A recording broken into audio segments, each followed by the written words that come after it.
Some people have been bullied. Some people are just stressed out. Some people are insecure. Some people are fat and overweight. I call myself fat because I was fat. And people don't want to do that. They want to say, oh, don't call yourself fat. Don't call yourself dumb. If you're not real and raw with who the f you are, nothing's going to change. In this nice new world that we live in, we want to hear, you're just a little big. No, man, you might be fat. We surround ourselves around people that make us feel great. They tell us what we want to hear. The second we put ourselves amongst the uncommon people, we don't like that feeling. That challenging feeling of that person who's waking up at 3:30 in the morning and say, hey, put your shit on, we're going for a run. We like that person who says, hey, you know what, man, I don't feel good today, man. And they say, oh, it's okay, brother. We don't want that motherfuckers like this. Hey, man, no, bro, get your shit on, man. Stop being a punk.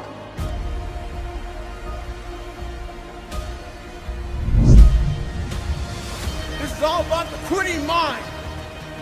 So what's the quitting mind? So let's say it's day one of a job interview. We all know what it feels like. You have your clothes laid out. You got your food ready to go in the morning. You've been preparing for weeks and weeks and weeks. You show up and you bring your best self. You get the job. Merry Christmas. All right. After a couple months, you start showing up to work a little later. You don't look as good. Your clothes aren't laid out. Your breakfast isn't ready. Your mind's getting softer. We do that everything in life. When New Year's coming up, guess what? Don't have a fucking quitting mind. Repetition every day. Stay hard. I believe that most human beings are only living at about 40% of their capability. The mind has a governor, like a car. If you're driving a car and the car has a governor on it, the car may say 130 miles an hour, but the governor's set for 91. The car wants to go. The car wants to go, but that factory said, we're not going past 91.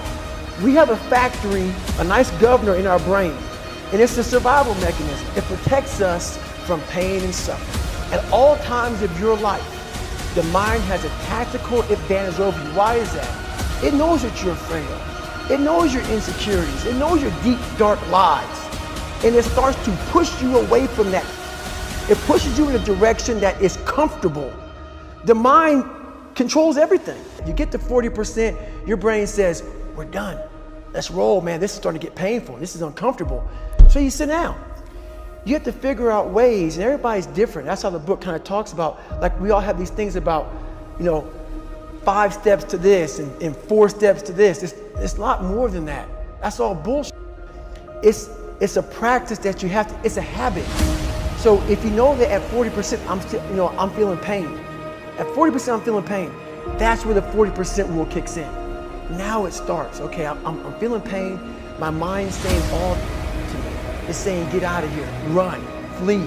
The fight or flight kicks in. Okay, we're done. We're not good enough. It starts telling you all these things. You start to believe it because the mind controls all. This is the time where you have to gain control back of your mind. It's okay. Let me see if I can go 45%. And once you start giving yourself more and more hope and start realizing, okay, the mind starts to be, okay, what are you doing? We're supposed to be going right and you're going left. You start then controlling your mind. Start finding more in yourself. And then it goes from 40% to a lot further than that. But that's the start of it though. Get to the spot where your mind is saying stop. Wherever that is, you gotta get there first. And then that's when that starts to work for you. You gotta control yourself in that moment.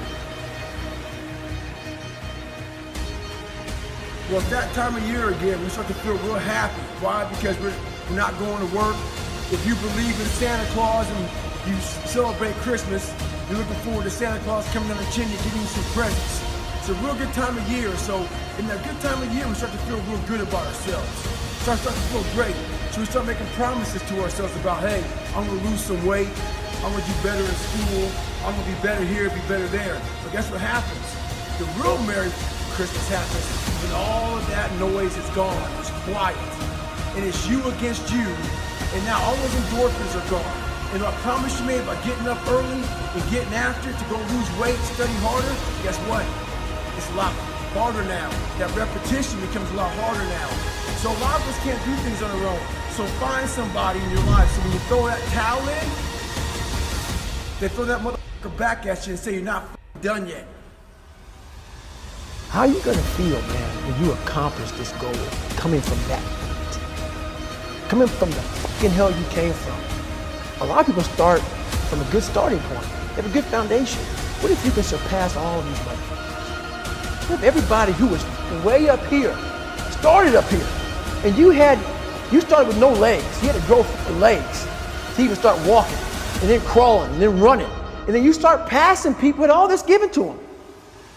This might be exactly what I need.